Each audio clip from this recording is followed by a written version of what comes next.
할렐루야. 하나님께서 함께 하시는 은혜가 우리 갈보리 기도회 오늘 11일째 되는 날입니다. 오늘 저와 여러분 가운데 함께 하기를 주님의 이름으로 축원합니다. 오늘 말씀의 제목은 나의 나된 것은 하나님의 은혜라입니다. 나의 나된 것은 하나님의 은혜라. 사도행전 18장 이하에 사도 바울은 그의 2차 전도 여정 중에 고린도에서 1년 6개월을 머물러 있었습니다. 브리스길라와 아굴라 부부와 함께 청만 만드는 일을 하였고 복음을 전하였습니다.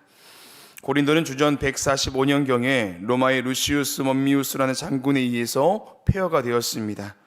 그러다 주전 44년 줄리어스 시저는 고린도가 항구적 군사적 중요한 위치에 있음을 여겨서 그곳을 재건하였고, 주전 27년 아우구스토 황제는 그곳을 아가야의 수도로 삼으면서 급속도로 고린도가 변화하기 시작했습니다. 이후에 유대인, 헬라인, 로마인들이 모여 살았고, 이 밖에 모든 민족과 모든 종교들이 혼합된 도시가 바로 고린도가 되었습니다. 고린도의 아프로디테 신전 안에는 종교적 매춘을 위한 1000명의 여자가 늘 상시 거주하였습니다. 당시에 막 사는 사람들을 일컬어서 고린도인처럼 산다라고 불렀고, 매춘녀들을 고린도인이라고 불렀습니다. 그만큼 도시가 타락해 있었다라는 거지요. 그리고 그곳에서 사도 바울이 복음을 전한 것입니다. 사도행전 18장 5절에 바울이 하나님의 말씀에 붙잡혀 유대인들에게 예수는 그리스도라 밝히 증언하니 라고 이야기합니다. 사도 바울이 전한 복음은 단순합니다. 예수는 그리스도다, 그 이야기를 전한 것입니다. 고린도 교회에 놀라운 일들이 있었습니다. 고린도전서 1장 4절에서 9절까지 해서 바울은 고린도 안에 주신 하나님의 은혜 앞에 감사하고 있습니다. 그러나 교회 안에 몇 가지 문제가 있었습니다. 교회 안에 내부적인 분열이 있었고, 바울이 전한 복음에 대한 오해도 있었습니다. 결혼과 이혼의 문제, 우상 숭배의 문제, 양심의 문제, 은사의 문제, 성령과 부활에 대한 문제, 여러 가지들이 있었습니다. 이해하지 못했고 믿지 못했던 것들입니다. 특별히 오늘 본문이 이어지고 있는 15장에서는 부활에 대한 바른 이해를 갖지 못한 교회의 상황을 이야기합니다. 이를 해결하기 위해서 사도 바울이 권면하고 있는데, 오늘 본문 속에서 사도 바울은 그것을 하나님의 은혜로 풀어가고 있습니다. 고린도 교회 교인들이 부활을 믿지 못했던 이유가 무엇이겠습니까? 바울은 그것을 믿음의 부재라고 여겼습니다. 바울이 전한 복음, 우리를 위해 예수님께서 이 땅에 오시고 죽으시고 다시 사셨다, 이 진리의 말씀을 있는 그대로 믿지 못했던 것입니다. 고린도전서 15장 1절에서 2절, 형제들아 내가 너희에게 전한 복음을 너희에게 알게 하노니 이는 너희가 받은 것이요 또 그 가운데 선 것이라. 너희가 만일 내가 전한 그 말을 굳게 지키고 헛되이 믿지 아니하였으면 그로 말미암아 구원을 받으리라. 아멘. 내가 전한 복음은 하나님께서 주신 것이다 라고 이야기합니다. 그 말을 굳게 지키고 헛되이 믿지 아니하면, 즉 이 말을 믿는 자에게는 구원이 임하게 될 것이다 라고 이야기합니다. 바울은 자신이 그 믿음을 소유하게 된 것이 바로 하나님의 은혜인 것을 이야기하고 있습니다. 오늘 사도 바울이 받은 그 은혜를 가지고 고린도 교회에게 동일한 마음을 갖기를 권고하고 있는데요, 오늘 그 은혜가 무엇인지 함께 말씀을 통해 은혜를 나누고, 저와 여러분 가운데도 이 세상을 살면서 믿음으로 승리할 수 있기를 얻는 귀한 축복과 은혜, 그것을 경험하는 시간 되기를 주님의 이름으로 축원합니다. 첫 번째는 성경대로 이루시는 하나님의 은혜입니다. 성경대로 이루시는 하나님의 은혜. 요즘 신방을 다녀보면 여러 가지 육신의 연약함 때문에 고생하시는 분들이 많이 계십니다. 다리가 저리거나 어깨가 아프거나 때론 머리가 아프거나 등등 여러 신체 부위에 이상이 생겨서 병원에 가보면 의사가 하는 말은 똑같이 한 가지였다라고 이야기하십니다. 허리에 문제가 있다라는 겁니다. 허리에 이상이 있으면 다리도 저리고 어깨도 아프고 머리까지 아프다라는 거지요. 몸의 무게를 지탱해주고 신체의 중심을 잡아주는 허리가 얼마나 중요한 것인가. 어쩌면 저와 여러분의 신앙생활에 있어서도 그 허리와 같은 것은 바로 하나님의 말씀인 줄로 믿습니다. 하나님의 말씀이 신앙의 중심을 곧게 서게 하고, 하나님의 말씀이 있을 때에 우리의 신앙생활, 영적 생활은 풍요로울 수 있다는 것입니다. 아무리 열심히 신앙생활한다 하더라도 작은 문제 앞에 넘어지고 낙심할 수밖에 없는 것은 우리의 말씀 생활에 문제가 있다라는 또 하나의 모습이기도 합니다. 바로 바울도 고린도 교회 성도들이 마주한 문제의 원인이 거기에 있다고 본 것입니다. 그래서 바울은 1절 말씀에 내가 너희에게 전한 복음, 이것이 뭐냐 하면 3절 이하에서 이야기합니다. 내가 받은 것을 먼저 너희에게 전하였노니 이는 성경대로 그리스도께서 우리 죄를 위하여 죽으시고 4절에 장사 지낸 바 되셨다가 성경대로 사흘 만에 다시 살아나사라고 이야기합니다. 성경대로 죽으셨고 성경대로 사흘 만에 다시 살아나셨다라고 이야기하지요. 바울이 가지고 있는 신학이 아닙니다. 이것은 진리다라는 이야기입니다. 사람들은 예수님께서 계셨고 죽으셨다까지는 알고 있었습니다. 그런데 부활까지는 믿지 못했습니다. 그들이 알고 있는 헬라 철학으로는 도저히 설명할 수도 이해할 수도 없는 부분이었기 때문에 그렇습니다. 그래서 바울은 게바 12제자 500여 명에게 보이셨고 본 사람도 있고 못 본 사람도 있는데 나도 그 부활의 주님을 보았다라고 이야기하고 있습니다. 이사야 9장 6절에 이는 한 아기가 우리에게 낳고 한 아들을 우리에게 주신 바 되었는데 그의 어깨에는 정사름이었고 그의 이름은 기묘자라 모사라 전능하신 하나님이라 영존하신 아버지라 평강의 왕이라 할 것임이라. 53장 5절과 6절에 그가 찔림은 우리의 허물 때문이요 그가 상함은 우리의 죄악 때문이라. 그가 징계를 받음으로 우리는 평화를 누리고 그가 채찍에 맞음으로 우리는 나음을 받았도다. 우리는 다 양 같아서 그릇 행하여 각기 제 길로 갔거늘 여호와께서는 우리 모두 죄악을 그에게 담당시키셨도다. 아멘. 이 땅에 오실 메시아, 우리의 죄를 지고 가실 어린 양 되신 그 주님께서 오실 것이다라는 것을 이사야를 비롯하여서 수많은 예언자들이 이미 예언한 바가 있습니다. 성경대로 예수님께서 오셨고 성경대로 예수님께서 죽으셨습니다. 그리고 예수님께서 부활하셨는데 이미 다윗은 자신의 시인 시편 16편에서 그 부활의 주님을 이야기하고 있습니다. 내가 여호와를 항상 내 앞에 모심이요 그가 나의 오른쪽에 계심으로 내가 흔들리지 아니하리로다. 이러므로 나의 마음이 기쁘고 나의 영도 즐거워하며 내 육체도 안전히 살리니 이는 주께서 내 영혼을 스올에 버리지 아니하시며 주의 거룩한 자를 멸망시키지 아니실 것임이니이다. 주께서 생명의 길을 내게 보이시리니 주의 앞에는 충만한 기쁨이 있고 주의 오른쪽에는 영원한 즐거움이 있나이다. 다윗 또한 자신의 죽음 그리고 하나님의 죽음을 인정하지 않았고 다시 사실 그 주님을 인정하였고 그 주님께서 함께하고 계심을 믿음으로 고백하고 있다라는 것입니다.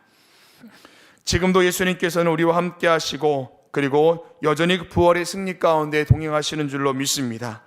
사랑하는 여러분, 하나님은 말씀하시는 바를 반드시 이루시는 분인 줄로 믿습니다. 그 하나님의 말씀은 성경에서 주시는 말씀도 있지만 저와 여러분 가운데 말씀하시는 성령의 음성도 있습니다. 저와 여러분 가운데 꼭 필요한 말씀을 주시고 약속하신 바가 분명히 있으십니다. 올해를 시작하면서 사순절을 보내면서 인생의 고난 앞에 어려움 앞에 하나님께서 약속하시고 말씀하신 것이 반드시 있다라는 거지요. 근데 여러분, 그 말씀이 신실하게 이루어질 것을 여전히 믿고 계십니까? 때로는 주저하고 있는 상황 앞에 여러 가지 한계 앞에 그 말씀을 잊고 있을 때가 있습니다. 그러나 하나님께서는 그 말씀을 반드시 이루는 분인 줄로 믿습니다. 사도 바울은 그것을 은혜다라고 말씀하고 있습니다. 코로나로 인하여서 이 시대가 큰 위기를 만났지만 전염병 중에 있었던 이스라엘 백성들이 함께 모여 주의 얼굴을 구하고 예배하고 기도하였을 때 하나님께서 그 시대를 구원하신 것처럼 하나님께서 말씀대로 이 땅을 고치시고 회복하실 줄로 믿습니다. 그리고 그 은혜가 저와 여러분의 삶 가운데 동일하게 함께하기를 주님의 이름으로 축원합니다. 두 번째는 나의 자금을 인정하는 것이 하나님의 은혜입니다. 나의 자금을 인정하는 것이 하나님의 은혜. 사울은 자신을 8절 말씀에 맨 나중에 만삭되지 못하여 난 자와 같다라고 설명하고 있습니다. 맨 나중에라고 해당하는 헤스카톤이라는 말은 시간적인 의미에서 마지막을 뜻하는 말이기도 하지만 가장 하찮은 존재라는 의미로 해석할 수 있습니다. 만삭되지 못하여 난 자라는 말 그대로 유산이나 조산 혹은 미숙아로 태어난 아이를 의미하는 것입니다. 태어날 때부터 비참한 현실을 마주했던 자신을 이야기하는 겁니다. 하나님 앞에서 바울은 그러하다라는 것이지요. 그리고 9절 말씀에 나는 사도 중에 작은 자다라고 이야기합니다. 나는 사도 중에 작은 자라. 바울은 사도 중에 어쩌면 맨 나중된 사도이기도 했지만 육신의 눈으로 예수님을 보지 못하였던 그 한계를 늘 마음에 두고 살았습니다. 에베소서 3장 8절에서 바울은 모든 성도 중에 지극히 작은 자보다 더 작은이라고 표현하고 있습니다. 그런데 사도 바울은 세상적으로 봤을 때는 결코 작은 자가 아니었습니다. 유대인으로 길리기아 다소에서 태어났고 이 성에서 자라 가말리아 문화에서 우리 조상들의 율법인 교훈을 받았고 모든 사람들처럼 하나님께 대한 열심이 있던 자였습니다. 빌립보서 3장에 의하면 나는 8일 만에 할례를 받고 이스라엘 족속이요 베냐민 지파요 히브리인 중에 히브리인이요 율법으로는 바리새인이요 열심으로는 교회를 박해하고 율법의 의로는 흠이 없는 자라라고 자신을 이야기합니다. 사도행전 22장에서는 나면서부터 로마 시민권을 가진 자다라고 이야기하지요. 결코 작은 자가 아닙니다. 뛰어났으면 뛰어났지 남들보다 결코 뒤처지지 않은 인생을 살아왔던 사람이다라는 겁니다. 그럼에도 불구하고 바울은 자신이 작은 자다라고 고백합니다. 디모데전서 1장 15절에서는 바울은 죄인 중에 괴수가 자신임을 고백합니다. 왜 바울은 자신이 그런 존재라고 이야기하는 것이겠습니까? 9절 하반절에 중반절에 나는 하나님의 교회를 박해하였으므로 라고 이야기합니다. 나는 하나님의 교회를 박해하였으므로. 과거 바울은 교회를 박해하는 것이 의였습니다. 그것이 구원이었었고 유대인으로서 가장 훌륭한 일이 바로 교회를 박해하는 일이었을지 모릅니다. 그러나 사도 바울은 지금 현재로서는 나는 교회를 박해하였다. 하나님의 교회를 박해하였기에 나는 지극히 작은 자다. 나는 그런 존재다라고 이야기하는 겁니다. 그리스도인들을 핍박했고 죽음으로 내몰았습니다. 스데반이 죽던 그 현장에 바울이 있었습니다. 사람들이 스데반의 옷을 벗겨서 바울 앞에 두었다라고 이야기합니다.